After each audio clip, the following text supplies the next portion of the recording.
Kembali kita di Ngaji Narasi Online.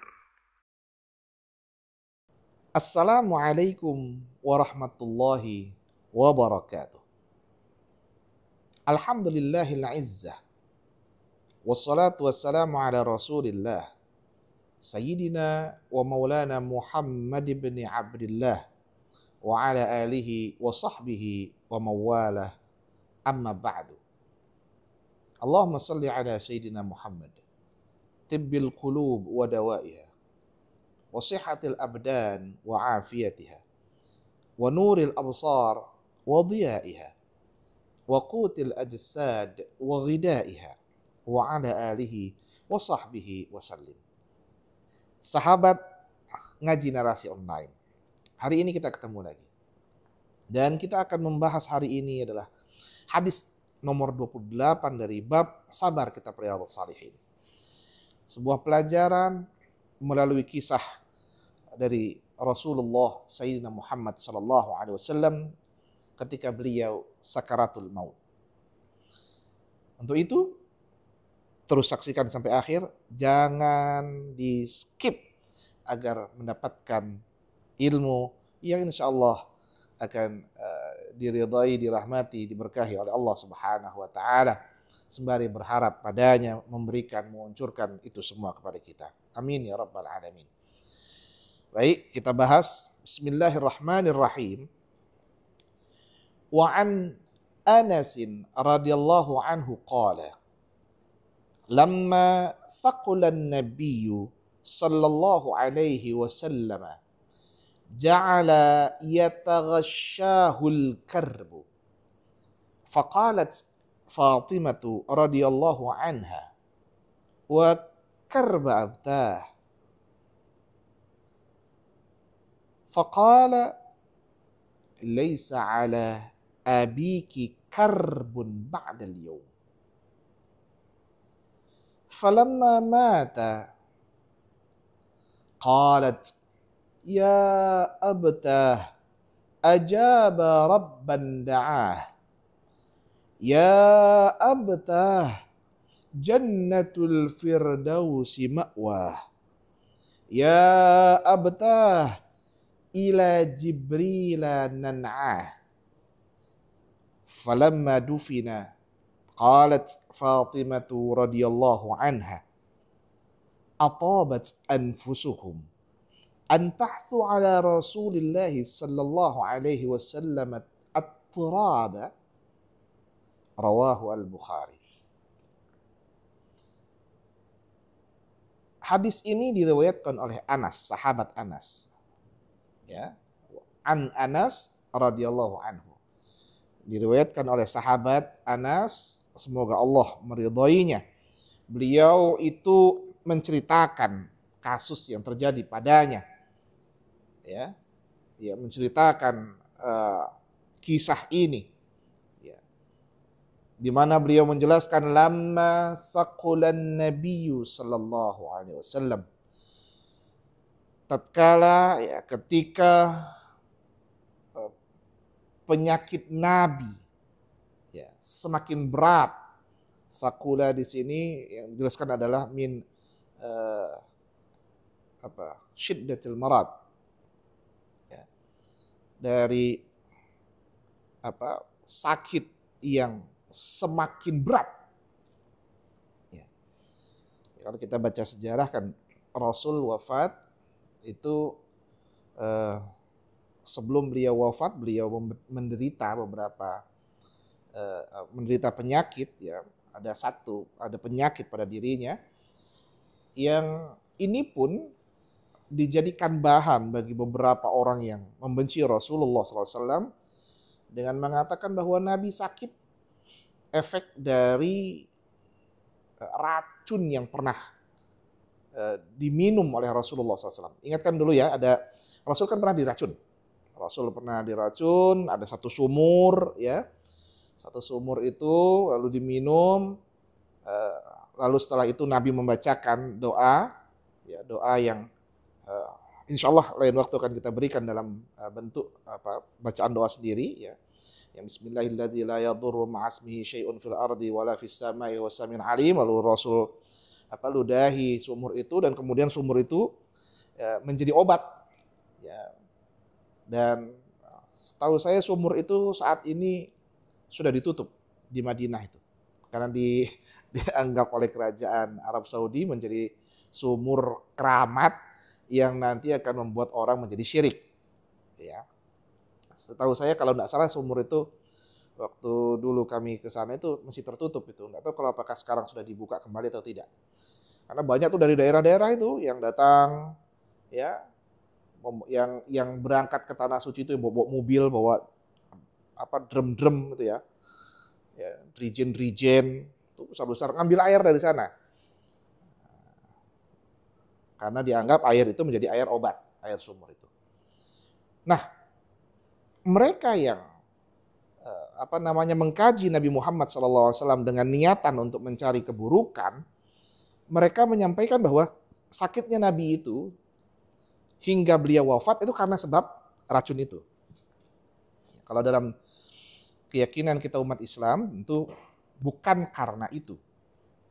Ya, karena Rasul sendiri langsung diberikan obatnya, ya, bahkan lewat zikir yang tadi kita bacakan, doa yang tadi kita bacakan.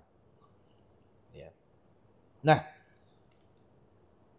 ketika beliau semakin berat penyakitnya, ja'ala yataghashahul karbu. Ya, derita itu semakin berat, ya. Ya, diliputi penderitaan yang cukup berat, nampak oleh orang, tapi Rasul menyembunyikan itu. Rasul Sayyidina Muhammad SAW tidak ingin memperlihatkan, menunjukkan tentang penyakitnya. Meskipun wajah orang sakit nggak pernah bisa nipu. Orang sakit nggak bisa nipu, mukanya itu pucat, nggak bisa ditipu. Ya, bibir kering, ya, nggak ada yang bisa nipu. Orang bisa melihat itu. Meskipun ditutup-tutupi agar tidak nampak, ya, dia sehat saja, tapi orang tahu. Nah,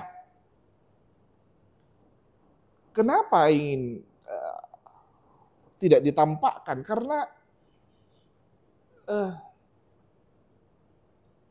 satu, seorang ayah, seorang nabi, seorang pimpinan itu wajib menunjukkan kepada orang lain rasa aman, damai, tentram. Maka ingatkan kalau kita baca sejarah para nabi itu kan, Nabi Sulaiman karena tidak ingin ditampakkan beliau wafat karena nanti akan bahaya, akhirnya kan beliau wafat di atas kursinya sembari memegang tongkatnya, yang itu nanti bertahun-tahun yang akan datang ketika tongkatnya sudah mulai habis dimakan rayap, maka barulah diketahui bahwa Nabiullah Sulaiman alaihissalam itu wafat. Kan begitu. Ya, itulah seorang pemimpin yang hebat. Ya, meskipun ya penyakit nggak bisa dibohongi, nggak bisa ditahan-tahan kalau dia mau datang. Faqalat Fatimah radhiyallahu anha, maka ketika Fatimah Az-Zahra, Sayyidah Fatimah, putri dari Rasulullah sallallahu alaihi wasallam, itu melihat Nabi dengan keadaan yang seperti tadi, sakitnya semakin berat, ya. Lalu deritanya itu semakin berat, ya. Akhirnya beliau menyampaikan, berkata kepada Nabi, ngajak bicara, ngajak ngobrol. Ya. Wa karba abtah. Alangkah menderitanya engkau wahai ayahku. Ya. Namanya anak seperti itu. Ya. Anak pasti akan, ya Allah, Pak, ya Allah sakit amat. Anak yang begitu dekat dengan orang tuanya, dia pasti akan merasakan itu. Dan bisa jadi menurut anggapan pribadi saya, Sayyidah Fatimah sedang berbicara kepada ayahnya, bukan kepada Rasulnya. Karena ketika ia berbicara pada Rasulnya, maka yang keluar adalah rasa engkau adalah utusan Allah. Maka engkau akan menjadikan ini sebagai bagian yang menjadi pelajaran bagi semua orang. Ya, engkau utusan Allah. Tapi ia berbicara dengan ayahnya.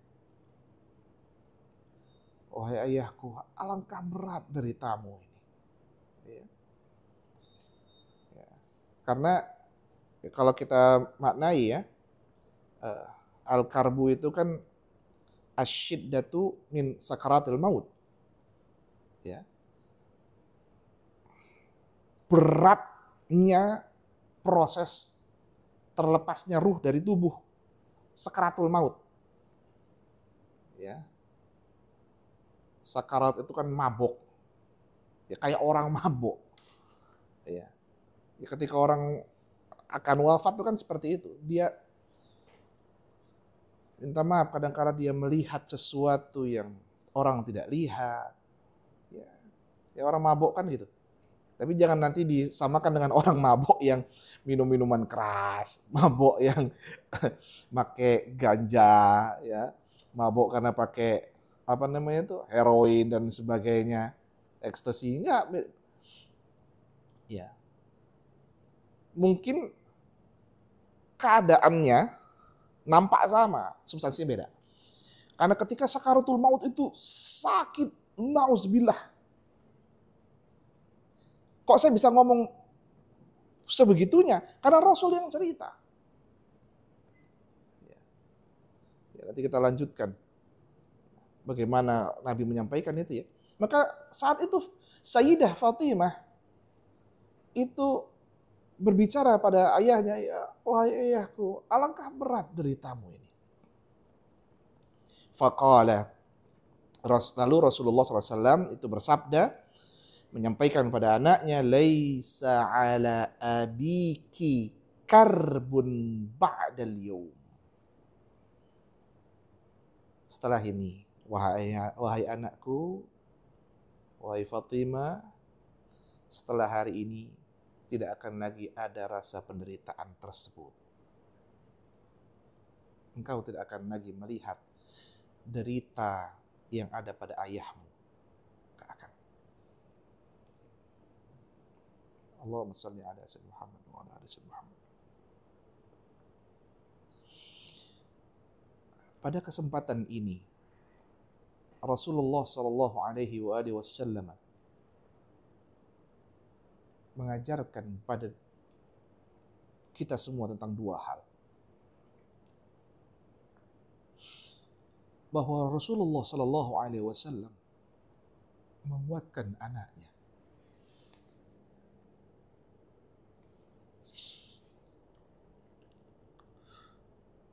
Dan begitulah seorang ayah, orang tua, yang akan terus menguatkan anaknya sampai kapanpun.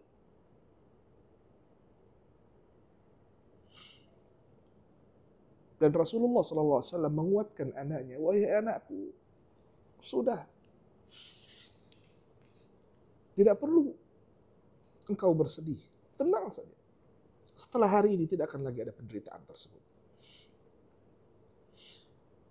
Dan yang kedua adalah Rasul ingin mengingatkan kepada kita semua bahwa proses sakaratul maut yang begitu berat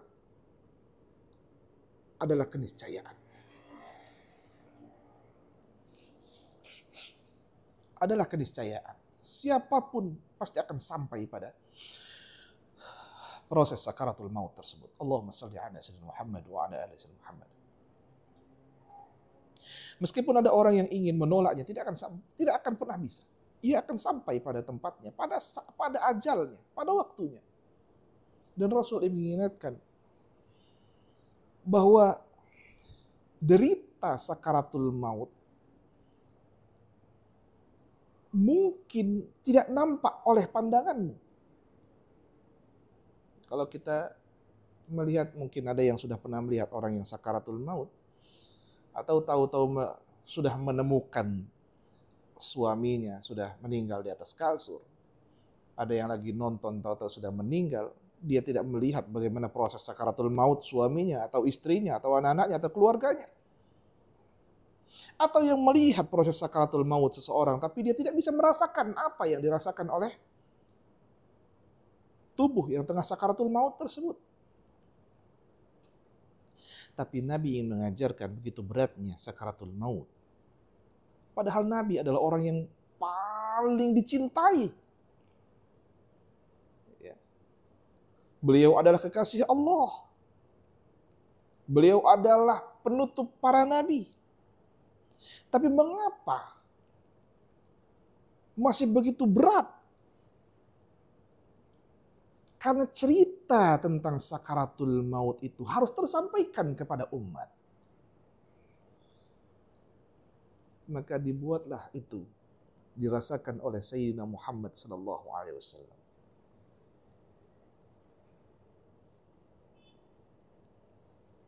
Maka wajar bila ada ungkapan asyaddun nasi bala'an al-anbiya'u. Kalau ditanya, ya, orang yang paling berat menerima cobaan itu siapa? Mereka adalah al-anbiya'u, para nabi, termasuk Nabi Muhammad sallallahu alaihi wasallam. Jadi dua hal, Nabi sebagai seorang ayah ingin menguatkan anaknya, dan Nabi sebagai Sayyidina Muhammad SAW sebagai seorang Nabi yang dirinya adalah bahan pelajaran, dalil bagi umatnya. Dan dalil hari ini adalah dalil tentang bagaimana sakaratul maut begitu berat. Maka timbangan kebaikan adalah jalan kebaikan bagi kita semua setelah sakaratul maut. Maka Nabi wajar mengatakan kepada Fatimah Az-Zahra, As-Sayyidah Fatimah, hari ini engkau tidak melihat lagi, setelah hari ini engkau tidak akan pernah melihat lagi kesusahan ini pada di ayahmu ini. Itu ungkapan kepada kita semua bahwa kita yang bukan Nabi, kita bukan Rasul, ada proses setelah sakaratul maut yang bisa jadi lebih berat daripada proses sakaratul maut. Allahumma salli ala sayyidina Muhammad. Allahumma salli alaihi wasallam. Sahabat ngaji narasi online, kita teruskan. Falamma mata, maka ketika Rasulullah sallallahu alaihi wasallam ya kembali kepada Allah Subhanahu wa taala, beliau wafat. Qalat, ya, lalu Sayyidah Fatimah pun berkata, ya abtah ajaba rabban da'ah. Ini ucapan bak syair, ya. Wahai ayahku, ya, engkau telah memenuhi panggilan Tuhan. Ya abtah jannatul firdausi ma'wa. Wahai ayahku, surga firdaus adalah tempatmu. Ya abtah ila Jibril dan wahai ayahku, kepada Jibril lah, ya, kami menyampaikan duka cita ini. Ini seorang anak, kan gini ya, kita sering diajarkan, janganlah merengek. Jerit-jerit gak jelas ketika ada keluarga yang meninggal. Meratapinya, ya, itu gak boleh.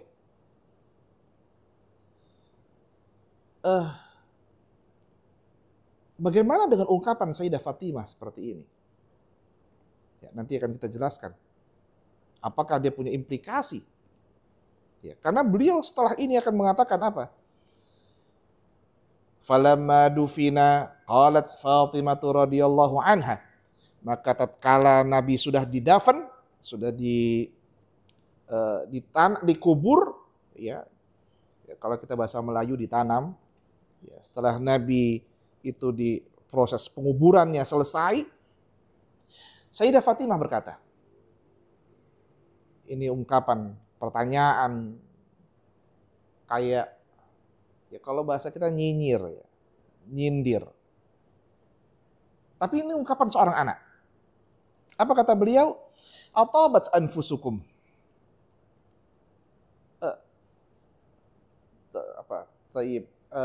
Apakah anfus, jiwa kalian itu menjadi tenang? Apakah kalian merasa tenang? Gitu poinnya. Apakah kalian merasa tenang? Antahsu ala Rasulillah sallallahu alaihi wasallam at-turaba. Ya. Kalian kalian menutupi saat ini, ya, karena lagi proses gali gitu ya. Proses apa itu? Kan setelah dikuburkan di tanah-tanah itu ya, ditutupi kan. Ya. Apa kalian merasa tenang ketika Rasul utusan Allah Subhanahu wa taala, utusannya itu ditutupi oleh tanah? Ya. Apa kalian merasa tenang? Kalau bahasa kitanya itu seneng, ya. Seneng kalian kayak gini. Ini bahasa-bahasa kayak nyindir gitu. Seneng kalian. Rasulullah udah dikubur, seneng. Itu ungkapan yang begitu berat. Ya. Tapi apakah Sayyidah Fatimah itu ingin menjelekkan? Tentu tidak.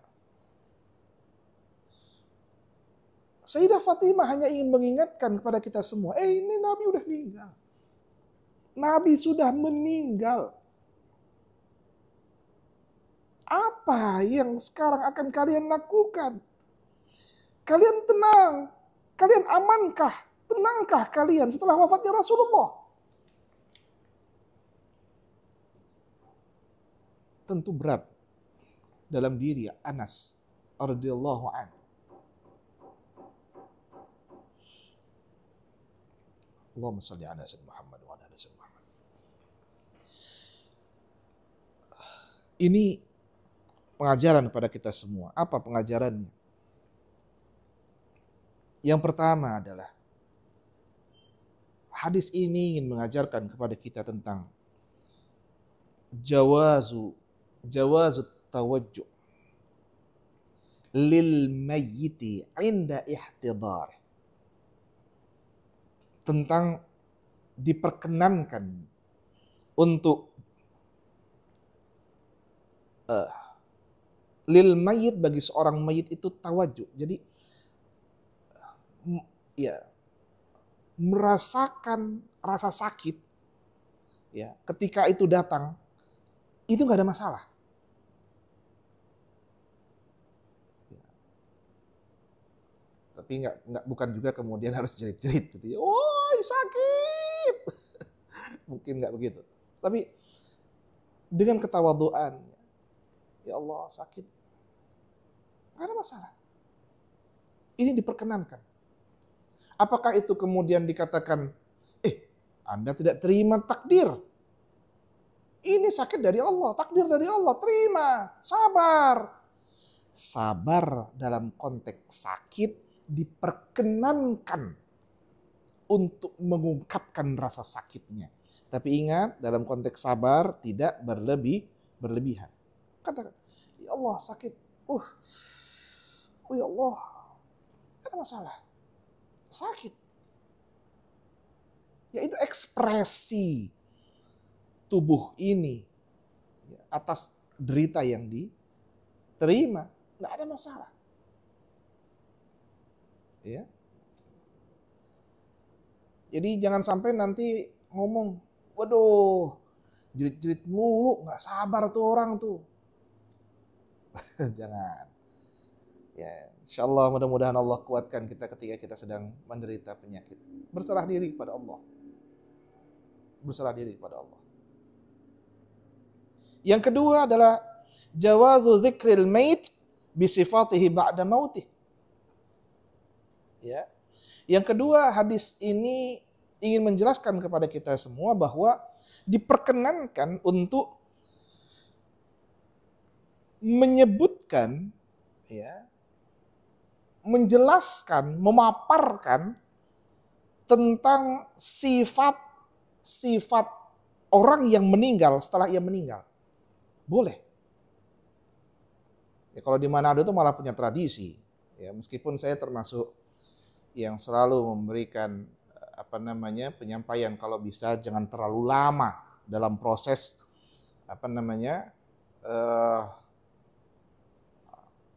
akan penguburan, ya, proses pelepasan, kalau bahasa di Manadonya pelepasan. Ya, proses ketika orang meninggal setelah dimandikan itu panjang. Bahkan kalau dia punya jabatan, itu akan dibaca semua tuh. Pada tahun ini pernah menjadi ini, pada tahun ini pernah menjadi itu, bisa sampai setengah jam itu. Dibaca semua dari awal sampai akhir. Pendidikannya dari TK, SD, SMP sampai S3. Kalau S1-nya 3 kali, 3-3-nya disebutkan, disebut semua. Ya. Padahal yang diinginkan adalah sifat kebaikan. Maka kalau orang meninggal kan biasa kita menyebutkan alhamdulillah beliau punya sifat baik. Ya. Beliau selalu dalam hidupnya memberi orang lain tanpa orang lain tahu. Istrinya bercerita ternyata suamiku itu setiap malam selalu sholat malam di mana orang nggak ada yang tahu. Istriku seperti itu, diceritakan sifat baiknya setelah kematiannya. Ya. Bagaimana dengan sifat buruk? Boleh, tapi bukan untuk ribah, tapi untuk mengambil pelajaran. Kalau ribah itu nanti sambung menyambung menjadi satu, itulah ribah. Dulu dia itu waktu masih hidup begini, oh iya benar itu, aku ngelihat langsung lo, ribah itu namanya. Yang diperkenankan itu yang seperti apa? Dia punya sifat yang aku lihat seperti ini. Sifat bukan yang aku lihat, sifat yang kita semua tahu, dia itu pemabuk. Ya mudah-mudahan kita tidak termasuk orang-orang yang menjadi pemabuk. Nah, menyebut itu untuk menjadi pelajaran bagi dirinya sendiri. Ya, maka menyebut sifat